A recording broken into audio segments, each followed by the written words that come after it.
अस्सलाम वालेकुम मिस्टर मिनहाज। एक वाक़या जो मेरे फ़ादर सुनाते थे, ज़ाहिर है वो पाकिस्तान बनने से पहले का वाक़या है। वो बताते थे अपने कज़न का वाक़या, जो उनके सगे चचेज़ाद भाई थे। ये सब एक ही स्कूल में पढ़ते थे, राजस्थान में। बहुत खाते-पीते होते थे। इनकी वहाँ पर मुस्लिम्स कम्युनिटी के अंदर इनकी ग़ालिबन हवेलियाँ थी। और जैसा कि उन्होंने बताया, बाद में मैंने फ़ोटो भी देखे, पुराने भी और कुछ नए भी आए आए वहाँ से। उसमें कि हाथी भी इन लोगों के पास पले हुए थे। नाउ यू कैन इमेजिन कि कितने वेल्दी ये लोग होंगे। तो बहरहाल, लेकिन वहाँ पर इनसे भी ज़्यादा बड़े-बड़े जो हिंदू कम्युनिटी के लोग थे, वेल्दी, वो रहते होते थे। इनके जो चचेज़ाद भाई थे, नाम तो मैं उनका नहीं बताऊँगा। उनका नाम आप रख लें, जैसे अब्बास कह लें आप उनको जैसे। वो उनसे मेरे ख़्याल से बराबर ही उम्रों के थे ये बच्चे। उनके साथ वो अच्छा, ये सब एक ही क्लास में नहीं होते थे। उनका सेक्शन ग़ालिबन कुछ और था, इनका अब मेरे वालिद का कुछ और था। तो वो बताते हैं कि उनके साथ एक हिंदू बच्चा भी था जो बहुत ज़्यादा क्लोज़ हो गया। समझ लें कि अब उनके जो कज़न थे उनके साथ क्लोज़ इस तरह हुआ कि वो दोनों में ज़्यादा दोस्ती हो गई। फिर ये बच्चे आपस में जो कज़न्स थे कम मिलते थे। वो बच्चा जो इनका नाम अब्बास मैंने बताया, वो उस बच्चे के साथ ब्रेक में भी और इधर भी उधर, अब उस ज़माने में जिस तरीके से भी होती होगी ब्रेक, वो उसमें एक साथ घूमते फिरते। चक्कर ये था कि वो बच्चा जो था हिंदू, वो बहुत ज़्यादा किसी एलिट फैमिली से था। अच्छा, थे तो ये भी काफ़ी अच्छे, यानी कि ये इनके अपने दो गांव थे, लेकिन ज़ाहिर है कि उसमें भी राजे महाराजा टाइप लोग रहते थे। तो वो किसी राजे महाराजा टाइप फैमिली से था बच्चा जो था। तो ये आपस में घुल मिल गए। फिर एक दिन ऐसा हुआ कि वो बच्चा अपने साथ बड़ा सा कोई बैग लेकर आता था। तो वो उनको लेकर ब्रेक में ये बच्चे निकले और गायब हो गए। अब जब ये वापस नहीं आए, तो चूंकि मेरे वालिद शायद उम्र में थोड़े से बड़े थे या छोटे थे, आई डोंट रिमेम्बर, क्योंकि ये हम उम्र ही कहलाते हैं। तो वो ढूंढते रहे। फिर ज़ाहिर है घर चले गए। उस बच्चे का कुछ पता नहीं चल रहा, दोनों बच्चों का। तो बहरहाल टाइम बाद कुछ कुछ टाइम गुजरा, शाम हो गई, बच्चे नहीं आए। तो अब ढूंढियाँ मची इस चीज़ की कि भाई इसको देखा जाए बच्चे कहाँ गायब हो गए। तो वहाँ करीबी जंगल था, ज़ाहिर है, और बड़ा डेंस किस्म के जंगल होता था। वहाँ पर देखा तो अब्बास साहब इनको बेहोश पड़े हुए मिले एक जगह पर।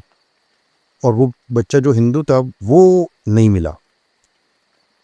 तो इनको जब होश में लाए, ये बेहोश थे, तो इनकी बड़ी बुरी हालत हो गई थी। तो इनको जब होश में लेकर आए, तो उस बच्चे की फैमिली को फ़ौरन इन्फॉर्म किया गया, कौन सा, जो हिंदू बच्चा था उसको, कि ये बच्चा होश में आ गया है, ताकि उसका स्टेटमेंट दिया जाता। कि पुलिस भी आ गई थी, ज़ाहिर है कि वो बच्चा मिसिंग था और महीना गुजर चुका था। ये 1 महीने बाद होश में आए थे। जब पूछा तो उस बच्चे ने, यानी इन्होंने, अब्बास ने बड़ी मुश्किल से अपने घर वालों को बताया कि वो बच्चा इनको लेकर कुछ अजीबोगरीब एक्टिविटीज़ में इन्वॉल्व था। मसलन जानवरों को कुछ खाना खिलाता था तो अपने साथ लेकर आता था। फिर वो आहिस्ता-आहिस्ता उसने चीज़ें दूसरों को देनी, पहले अच्छा, सबसे पहले तो वो इनको खिलाता था बहुत सारी चीज़ें। तो दैट्स व्हाई इनकी दोस्ती शुरू में इसी तरह हुई थी कि वो बच्चों में होता है ना टॉफ़ियाँ देने देना, तो बच्चे तो ज़ाहिर है इन चक्करों में होते हैं। तो वो बड़ी ज़बरदस्त किस्म की चॉकलेट्स, टॉफ़ीज़ लेकर आता था और मिठाइयाँ लेकर आता था, वो इनको खिलाता था भी था।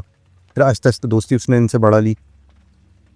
वो जंगल में, वो बता रहे हैं कि उस दिन लेके गया है, उसके बाद उसने अपने बैग से जंगल में पता नहीं किसी स्पॉट, बाद में लोगों ने देख लिया वो जगह जाकर, एक स्पॉट किया उस जगह को उसने, बच्चे ने, कि इस जगह पर हुआ था ये इंसिडेंट। तो वहाँ पर उसने एक दायरा से ऑलरेडी खिंचा हुआ था वहाँ पर पहले से। तो ये इसका मतलब है वो बच्चा अकेले भी जाके कोई ना कोई एक्टिविटी करता था। तो उसने वहाँ पर बताया कि इस दायरे के अंदर, बहुत बड़ा दायरा था वो जंगल में बीच में कहीं, और उसमें उसने पहले मिठाइयाँ डाली। तो कहते हैं कि ज़मीन के अंदर से एक अजीब सी मखलूक सी निकली कोई। अच्छा, जो मेरे वालिद साहब ने बताया, तो वो वहाँ की ज़बान में उसको कहते हैं, एक तो हम कहते हैं वर्ड भूत, और वो कहते थे भभूत उसको। अब जो आपके लिसनर्स हैं, अब जो जिनका ताल्लुक़ इंडिया से है, ग़ालिबन वो शायद इस वर्ड को समझ जाएँ। तो वो कहते हैं वो ज़मीन में से निकले छोटे-छोटे, उन्होंने वो खाने शुरू की, मिठाई ये वो, लेकिन वो सब के सब देख रहा है। अच्छा, कुछ इंसानी शक्ल के, कुछ वो अजीब से कुछ इंसान नुमा उनकी जो लंबी लंबी ज़बानें सी भी थी उनकी, और वो आँखें उनकी बड़ी बड़ी थी, लेकिन वो थे छोटे छोटे साइज़ के। लेकिन जैसे ही उन्होंने खाना शुरू किया तो उनका साइज़ बढ़ना शुरू हो गया। अब हुआ ये कि उस बच्चे ने आहिस्ता-आहिस्ता अपने बैग में से फिर अचानक कलेजी निकाली और फेफड़े वो जो होते हैं ना जानवर के एक साथ, अब वो बकरे के थे या किसके थे वो गॉड नोज़, तो वो उसने निकाल के वो दिए उनको। उन्होंने वो भी लबक-लबक के खाना शुरू कर दिया। अच्छा, वो ज़मीन में से निकलते चले आ रहे हैं और उनकी जो तादाद थी वो बढ़ती चली जा रही। ये घबरा गए अब्बास साहब। इन्होंने 2-4 कदम पीछे हटना शुरू हो गए कि ये क्या माजरा हो रहा है, ये हो क्या रहा है। इन द मीन टाइम उस बच्चे से उस जो चीज़ बला जो भी निकल रही थी वो ज़मीन में से, उसने किस तरह कम्युनिकेट किया, आँखों से इशारा किया कि ये बच्चा चाहिए हमें। उसने हाथ पकड़ा इनका और इनको उस दायरे के अंदर फेंकने ही वाला था कि इन्होंने उसको धक्का दे दिया उसके अंदर। धक्का दिया और धक्का देने के बाद ये भाग के तो भागने में इनका पैर स्लिप हुआ या क्या हुआ, ये गिर गए और बेहोश हो गए, क्योंकि इन्होंने मंजर ही कुछ ऐसा अजीबोगरीब देखा था जो इन्होंने पहले, क्योंकि उनकी शक्लें जो उसने एक्सप्लेन की उस वक्त वो बहुत ही कुछ भयानक किस्म की थी। जब आँख खुली तो इनके तो ये अपने बेड पे थे, ज़ाहिर घर वाले इनको उठा के ले आए थे। उसके पेरेंट्स बच्चे के जब ये सारा वाक़या सुन रहे थे तो उन्होंने कोई बहुत ज़्यादा रिएक्ट नहीं किया, उन्होंने खामोशी से सुना। अच्छा, वो आए थे उसके अंदर बैठ के जो एक विक्टोरिया कहलाती है, जिसके आगे घोड़े बंधे हुए होते हैं, विक्टोरिया कहते हैं उसको, तो उसमें बैठकर आए थे वो। वालदा भी उनकी साथ थी। उस औरत ने खामोशी से सुनी ये बात, बिल्कुल सब्र से, और अपने शौहर से उसने कहा कि मुझको पहले ही पता था कि ये इन एक्टिविटीज़ में इन्वॉल्व है, और अपने मियाँ का हाथ पकड़ा और दोनों वो लोग फैमिली रिटर्न हो गए। बाद में एक्सप्लेनेशन इसकी ये दी, उन्होंने बताया जो रिश्तेदार थे दूसरे के वो असल में भेंट चढ़ाते हैं, तो बहरहाल तो वो भेंट मांग रहे थे। तो पहले तो मिठाई, फिर वो कलेजी, फिर वो उसके बाद दूसरी चीज़ें अला बला वो जो कुछ खा गए, तो वो उनकी रिक्वायरमेंट बढ़ती जा रही थी, तो फिर वो इंसान की भेंट मांगते हैं, और जब वो इंसान की भेंट ले लेते हैं तो फिर उसके बाद वो उसके कंट्रोल में आ जाते हैं। Then they can do whatever they want. वो इनविजिबल किस्म की बला थी जो ज़मीन में से निकली थी। बहरहाल उसका नाम बबूत था, और गॉड नोस के ये क्या चीज़ थी। तो बहरहाल इसको अगर कोई हो तो वो कंफर्म भी कर सकते हैं कि इस तरह की क्या एक्टिविटीज़ होती हैं या नहीं। Anyway, this was the incident which my father told me. अब मैं चूँकि खुद फोर्सेस से रिटायर्ड हूँ, तो मैं अपना एक छोटा सा वाक़या बता दूँ इसमें। हम लोग जब कैडेट्स होते हैं तो हमारी एक वो एक्टिविटी होती है, उसमें हमें जंगल में छोड़ दिया जाता है ग्रुप बनाकर। अब हुआ ये कि एक्टिविटीज़ होती हैं वहाँ पर, ज़्यादा एक्सरसाइजेज होती हैं, एक्टिविटीज़ होती हैं, lot of things which we do. तो हम 3 का ग्रुप था, मैं था, मेरे साथ 2 दोस्त और थे। मेरी एज मैंने आपको बताया कि 17 और 16 के दरमियान थी। दूसरा हमारा एक और दोस्त था, वो हम तकरीबन 6 फीट और वो 7 और मतलब 8 इंच का था। बहुत हाइट थी उसकी, बहुत अच्छा तगड़ा बंदा था। We all were from Karachi. वो एक तीसरा जो था वो ही वॉज फ्रॉम समवेयर एल्स। तो वो अच्छा, वो मुझसे भी छोटे कद का था। अच्छा, हम सब थे जीडीपी के ही, यानी जनरल ड्यूटी पायलट्स जो होते हैं ना, उसके उस ब्रांच के ही थे। तो उस एक्सरसाइज में होता ये है कि हमें छोड़ दिया गया जनाब जंगल में। ये मैं आपको बता दूं, जंगल थोड़ा सा परफेक्टली तो मैं नहीं उसको कर सकता, ये लोअर टोपा की तरफ है। ये जो आपका मरी से नीचे लोअर टोपा है, रेन फॉरेस्ट है, उन फॉरेस्ट के अंदर बनाए हुए थे। अब तो पता नहीं क्या होता होगा, अब तो बहुत चेंजेस आ गए हैं, सारे एक्सरसाइज के तरीके भी चेंज हो गए, सारा डायमेंशन ही चेंज हो गए। बंदूकें हमें दी गई थी जो कि एक्चुअल बंदूकें नहीं थी, लकड़ी की होती हैं, वो उसकी शेप गन की होती है। वो इसी वजह से होती है कि पैनिक में ना आ जाए बंदा, तो पता चला कि एक दूसरे पर ही फायर कर दिया, या झगड़ा भी हो सकता है, ज़रा ग्रुप है, किसी बात पर होता है। तो हमें छोड़ा गया और हमें 7 डेज़ का टाइम दिया गया, और हमारे पास बड़ी लिमिटेड फूड, जिसमें चने थे, चाय की पत्ती थी, कुछ ऐसी ही चीज़ें कुछ दे दी गई कि भाई ये आपके पास है सर्वाइवल के लिए, और from this place to that place आपने विदिन 7 डेज़ आना है। तो ये 3rd डे था गालिबन, what I remember, 3rd day या 4th डे था, 3rd डे था गालिबन। नाइट थी। तो अच्छा हम करते ये थे कि 2 बंदे सो जाते थे और 1 बंदा जागता रहता था। ये एक हमारा तरीका होता है कि वो आपको होशियारी रहे कि कोई ख़तरा हो तो फिर इसमें आपको सामना हो तो उसको आप टैकल कर सको, काउंटर कर सको उसको प्रॉपर्ली। तो हम मैं जाग रहा था, दोनों सो रहे थे मेरे साथी। तो पानी इतना होता है वहाँ पर, जो टखनों से भी ऊपर-ऊपर कीचड़, पानी, बारिश भी हो रही और हम लोगों ने बस लेट जाते थे कि यार बस सो जाएँ। फिर उसके बाद होता ये था कि 2 घंटे 3 घंटे सो गए तो फिर उठा दिया अपना टाइम देखकर और दूसरे को फिर वो अपनी ड्यूटी देता था, फिर आप सो जाते थे। तो इस तरह रात गुज़र जाती थी। तो ये 3rd डे या 4th डे की बात है कि I was waking and my both friends were sleeping. तो मुझको एक रोने की आवाज़ आई कहीं से। पहले तो मैं समझा कोई जानवर-वानवर होगा।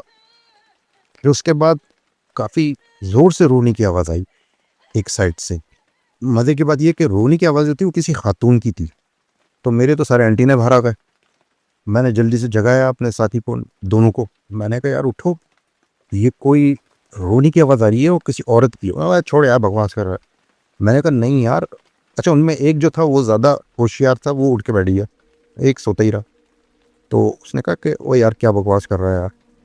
मैंने कहा थोड़ी वेट तो करो। मैंने कहा यार रोने की आवाज़ आ रही है। अब आपको पता है लड़के 16-17 साल की जो एज होती है उसमें किसी खातून के रोने की आवाज़ आ रही है तो फ़ौरन दिमाग में स्टोरी बन जाती है कि भाई अब गाँव के करीब से कोई बेचारी दोशीज़ा आ गई, उधर भटक गई जंगल के अंदर और जंगल में भटक कर वो आ गई। तो अब हमारे अंदर की मर्दानगी जो थी एकदम जाग गई। उसको भी सुनाई दे गई आवाज़।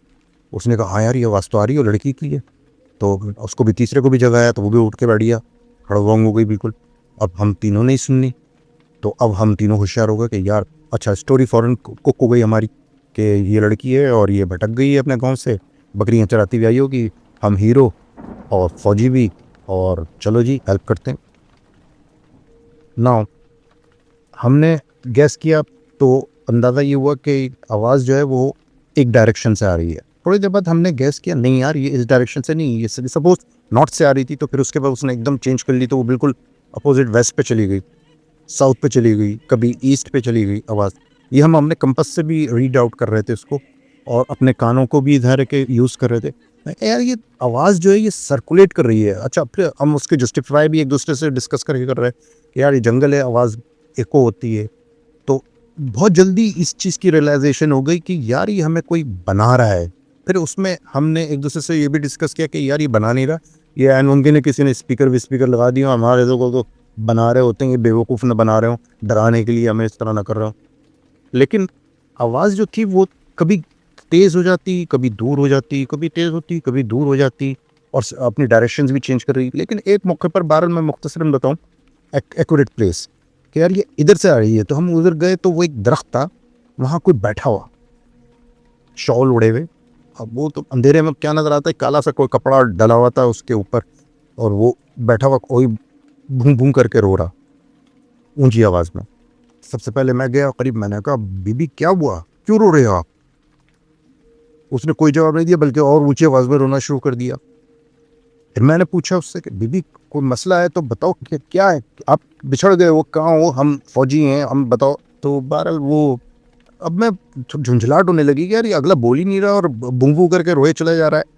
तो वो जो हमारा जो छफेटा दोस्त था तो उसको गुस्सा आ गया। वो थोड़ा था भी गर्म मिजाज का। उसने अपनी जो गन थी जो कि लकड़ी की थी, जो कि गन नहीं थी एक्चुअली, वो लकड़ी का एक वो होता है, मॉडल गन होती है, उससे उसने उसको टच किया, एक उसको ठोका मारा उससे कि ओ बीबी बोलती क्यों नहीं हो। उसका बस इतना कहना था, एक हू करके आवाज़ आई और वो चीज़ खड़ी हुई। तो that was around 15 to 20 feet height उसकी होगी, जो भी चीज़ थी। वो चीज़ खड़ी हुई और उसने कहकहा लगाया बड़ा खौफनाक। ओ भाई हमने ये जो देखा, तो मैं तो स्प्रिंटर भी था मैं अपने दौर का, तो मैं तो रेस वहाँ से, चीज़ें मेरी कहाँ गई आई डोंट नो। और लेकिन मैं भाग रहा बगैर देखे जंगल में। लेकिन मैंने देखा मेरे आगे कोई और भी भाग रहा है। अरे ये कौन है साला जो मुझसे भी तेज भाग रहा है? तो पता चला वो जो हमारा लंबा दोस्त था वो मुझसे भी तेज निकल गया। मैंने उसको आवाज दी पीछे, मैंने कहा अच्छा ये मुझसे आगे निकल गया, तो मैंने कहा तीसरा वाला कहाँ है? देखा वो गायब। मैं भागते भागते मैंने उसको आवाज दी, उसका नाम पुकारा मैंने कहा यार रुक रुक मेरे भाई, मैंने कहा यार वो किधर है? तो अब उसने सांस में उसने कहा, किधर किधर गया वो? मैंने कहा यार पता नहीं किधर है। बहरहाल हमने अपने आप को कंपोज किया, रिटर्न हुए, हम उसी जगह पर वापस आए तो देखा वो हमारा तीसरा साथी बेहोश पड़ा हुआ था वहाँ पर। हमने उसको अपने साथी को चेक किया तो पता चला उसकी तो पल्स ही गायब। अबे मैंने कहा ये तो मर गया। देखा तो वो हमें फील हो रहा था कि पल्स चली गई है, लेकिन उसका डाउन हो गया था एक्चुअली बिल्कुल ही। उसको सांस दिया, उसको सारा सीपीयू किया, उसका बहुत बहुत कुछ किया उसके साथ। उसको दोबारा उसको थोड़ा सा होश आया, वो अपना अम्मी को पुकारे, अम्मी अम्मी। तो मेरा वो दूसरा दोस्त कहता है वो तेरी अम्मा को किधर से लेकर आए यार, इधर जंगल में यार, किधर किधर लेकर आए। बाहर उसको फिर अपने कंधे पर रखा, हम लोग फिर वहाँ से निकले। हमारी सबकी हालत बुरी, गने किधर गई, बैग रैकसैक हमारे किधर गए, चीज़ें किधर गई, वी डोंट नो। बारह वो हमने फिर सुबह थोड़ी बहुत हमें एक दो का दुका चीज़ें मिली, क्योंकि सब हम भागे थे तो पता नहीं कौन सी चीज़ किधर गई, और फिर बारिश भी हो रही थी, कीचड़ में पता नहीं किधर से किधर गई वो चीज़ें। बारह हम सातवें रोज़ तो नहीं, हम छठे रोज़, पाँचवें रोज़ के एंड में छठा रोज़ शुरू हो रहा था जो हम अपने फाइनल डेस्टिनेशन पे पहुँचे। तो ऑफिसर जो हमारा ड्यूटी जो था हमारा, उसने हमें वेलकम किया, लेकिन उसने हमारी शक्ल देखी, बड़े समझदार लोग होते हैं यार। उसने हमारी शक्ल देखी, उसने मुझको देखा तो मैं थोड़ा सा कंपोज था। उसने कहा मिस्टर तुम इधर आओ साइड में। मैंने क्या हुआ है? मैंने सर नथिंग। कहता नहीं कुछ हुआ है। फिर मैंने उसको थोड़ा सा बताया तो वो मेरे कंधे पर जोर से हाथ मार के कहता ओ यार कुछ भी नहीं, जिन होगा, जिन होगा। वो जिन्नात तो तंग करते रहते हैं यार, कोई मसला नहीं है यार, कोई बात नहीं, सो जाओ के अपने कैंप के अंदर यार, तुम लोग जाओ जाओ, तुम लोगों की छुट्टी है। फिर हम अपने कैंप के अंदर चले गए, हमारा कैंप तैयार था वहाँ पर, उसके अंदर हम चले गए। तो फिर उसके बाद हम सो गए नहा धोकर। लेकिन उसको तो बहुत तेज़ बुखार चढ़ा रहा, हमारे जो तीसरा दोस्त था जो बेहोश हो गया था, ये इसको भी बुखार चढ़ा, मुझे भी चढ़ा था लेकिन मुझको इतना नहीं था। लेकिन जब मैं जागा तो वो हमारे एक दो ऑफिसर्स थे, वो बैठे हुए थे, बड़े गौर से देख रहे हैं हमें, मैं आँख खोली तो वो कहते हैं जेंटलमैन हाउ आर यू? मैंने कहा सर फाइन। कहते हैं उठ गए सोकर? मैंने कहा यस सर। कहता है क्या खा के सोए थे? मैं क्यों सर? तो कहता है कि बेटा 2 दिन से सो रहे हो तुम लोग, और ये दोनों तो अभी तक सो रहे हैं। वो तीसरे दिन जागे थे फिर। तो ये एक बड़ा अजीब सा वाक़या था जो बाद में भी बड़ा हमारे अकेडमी में भी होता था। तो वो मजाक उड़ाते थे हमारा कि यार ये तो तुम लोग अजीबो-गरीब चक्करों में पड़ गए थे, क्या हो गया था क्या नहीं हुआ था। बहरहाल यार ये वाक़या था। एक वाक़या और है, मैं आपका टाइम ले रहा हूँ, अगर चाहें तो उसको शेयर कर लीजिएगा या इसको कट कर दीजिएगा, इट्स अप टू यू। वो भी मेरे साथ हुआ था, वो भी मैं कैडेटशिप में ही था उस वक्त, लेकिन उस वक्त मैं सीनियर कैडेट्स हो गया था। तो उस वक्त हमारी थोड़ी ड्यूटियाँ लगनी शुरू हो जाती हैं। तो मेरी ड्यूटी कश्मीर की साइड पर लगी थी। तो वहाँ पर एक आर्मी का कैप्टन था, उसके साथ मुझको नथी कर दिया गया था कि भाई ये तुम इसके अंडर में देखो, आपको बॉर्डर को सिक्योर करना है। तो बारात के टाइम अच्छा उसने मुझको पहले ब्रीफिंग दे दी थी जो हमारा कैप्टन था। नाम मैं इस वक्त किसी भी नहीं रहा, क्योंकि वो कैप्टन जो है वो अभी थोड़े अर्से पहले समझ लें कि बहुत ही बड़े ओहदे से रिटायर्ड हुए। तो खैर भाई उनसे भी मुलाकात होती है। वो जगह ऐसी थी कि बॉर्डर थी, लेकिन बॉर्डर को आप उसको इस तरह नहीं कह सकते कि ये लाइन खिंची हुई बॉर्डर की, वो जंगल था। और जंगल इतना था, इतने दरख्त थे उसमें कि वो एक दूसरे को क्रॉस करते हैं तो आपको पता नहीं चलता है। नहीं अगर कोई छुपता हुआ उसमें आपके बिल्कुल 5 फीट फासले पे भी आ जाए तो आपको पता नहीं चलेगा कि इस दरख्त के पीछे कोई हाइड हुआ है।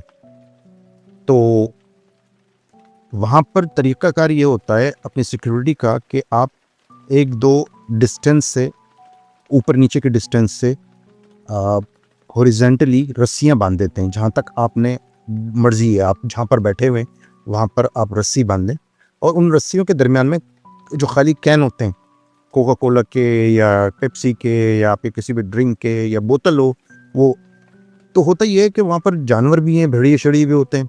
तो ये कि वो रात को जब अंधेरा हो जाता है तो आपका जो विजन है वो बिल्कुल ज़ीरो पे चला जाता है। यानी अगर आप हाथ को अपनी आँखों के बिल्कुल करीब भी लेकर आओगे तो आपको कुछ नज़र नहीं आएगा। तो उस वक़्त सिर्फ़ आपकी एक चीज़ सेंस काम कर रही होती है, एक सेंस काम कर रही होती है, अब वो है हियरिंग सेंस, यानी कानों के, आप सिर्फ़ कानों से जज करते हो कि कोई है इस सिमत पर। तो उस वक़्त ऑर्डर हमारे पास ये होता है कि उस डायरेक्शन में आपने फायर कर देना है। तो जो मुझे कैप्टन, उस वक़्त कैप्टन जो था उसने बताया था कि यार बड़े भेड़िए-शेड़िए पड़े हुए मिलते हैं रात सुबह जब होती है, क्योंकि वो आ जाते हैं जानवर, तो वो टकराते हैं। अच्छा, ये बोतलें और टिन इसलिए बांधे जाते हैं कि वो आपस में टकराते हैं और टन टन टन की आवाज़ आती है। जैसे ही आपको टन टन की आवाज़ आती है तो आप उधर शॉट मार देते हो। तो दिस इज़ द लॉजिक। अब वो ये कि बैठते इस तरह है कि 2 बंदे एक दूसरे से कमर लगा के बैठ जाते हैं और आपस में भी बात हल्के-फुल्के बात करते रहते हैं, सिगरेट भी फूँक लेते हैं बाज़ दफ़ा, जो कि मना होती है। अब वैसे तो अलाउ नहीं है, क्योंकि ज़ाहिर है कि वो रात के टाइम तो बड़ी दूर से उसको सूंघा भी जा सकता है और उसको देखा भी जा सकता है, लेकिन फिर भी हम सिगरेट-विगरेट पी लेते थे। तो हमारा उधर जो ड्यूटी थी तो हम दोनों एक दूसरे से कमर लगाए बैठते थे। जो ये पहली रात थी, पहली या दूसरी रात थी, जो हम कमर से कमर लगा के बैठे हुए थे और उसने मुझे पूरा तरीक़ाकार समझा दिया था कि ये इस तरह इसको करना है और हम बैठ के बातें कर रहे हैं। तो रात गुज़र गई। जब सुबह हुई तो मैं खड़ा हुआ, मैंने अंगड़ाई ली लंबी, अंगड़ाई लेके पलट के देखा तो कैप्टन साहब आया। ओए! मैंने कहा ये किधर गया यार? मैं थोड़ा आगे बढ़ा और तो मैंने देखा तो एक इग्लू बनाया होता है हम लोगों ने, जो कैंप होता है हमारा इग्लू की तरह, वो उसमें सो रहा। मैंने कहा यार अभी तो मैं खड़ा हुआ हूँ, ये उसमें जाके सो गया। मैं गया, वो मैंने कहा कैप्टन साहब, जगाया उसको मैंने, मैं कैप्टन साहब आप इतनी जल्दी आके सो भी गए? वो हँस रहा, कहता है कि यार मैं तो रात को ही उठ के आके सो गया था। तो मैंने कहा है? मैंने कहा पूरी रात मैं किससे बैठा बातें करता रहा? कौन मेरे साथ बैठा हुआ बात कर रहा था? कहता मुझको पता है तुमने 2 फायर भी मारे थे। मैंने कहा यस सर। ज़ाहिर है वो कैप्टन था तो मैं तो सीनियर कैडेट था, मैं उसको सर सर कहकर ही बात कर रहा था। हालांकि हम तकरीबन उम्र में एक बराबर के ही थे। मैंने कहा यस सर। मैंने कहा 2 शॉट मारे थे मैंने। तो कहने लगा कि हाँ वो मुझे आवाज़ आई थी। तो मैंने कहा कि सब सही है, तुम सही कर रहे हो। मैंने कहा, बाद में मैंने उसको बताया, मैंने कहा सर पूरी रात मैं किसी से बैठा बातें करता रहा, कोई मेरी कमर से कमर लगा के बैठा बातें करता रहा। तो हंस लगा, वो यार तेरा वहम होगा। बट आई एम 100% श्योर कि वो था और हम दोनों बातें कर रहे थे और वो मुझको जवाब भी दे रहा था। हम बातें कर रहे थे बड़े मज़े से एक दूसरे से बैठे हुए, कमर से कमर मिलाए। तो मैं आज तक उस चीज़ को गैस नहीं कर सका, उसको कोई उसका मुझको क्लू नहीं मिला कि वो कौन था। जो कैप्टन साहब तो जाके सो गए थे अपने उसमें और मैं बैठा हुआ उससे बातें करता रहा था। ये 2-3 वाक़यात थे जो मैंने आपके साथ शेयर किए। Thank you very much. अपना ख्याल रखिएगा। अस्सलाम वालेकुम।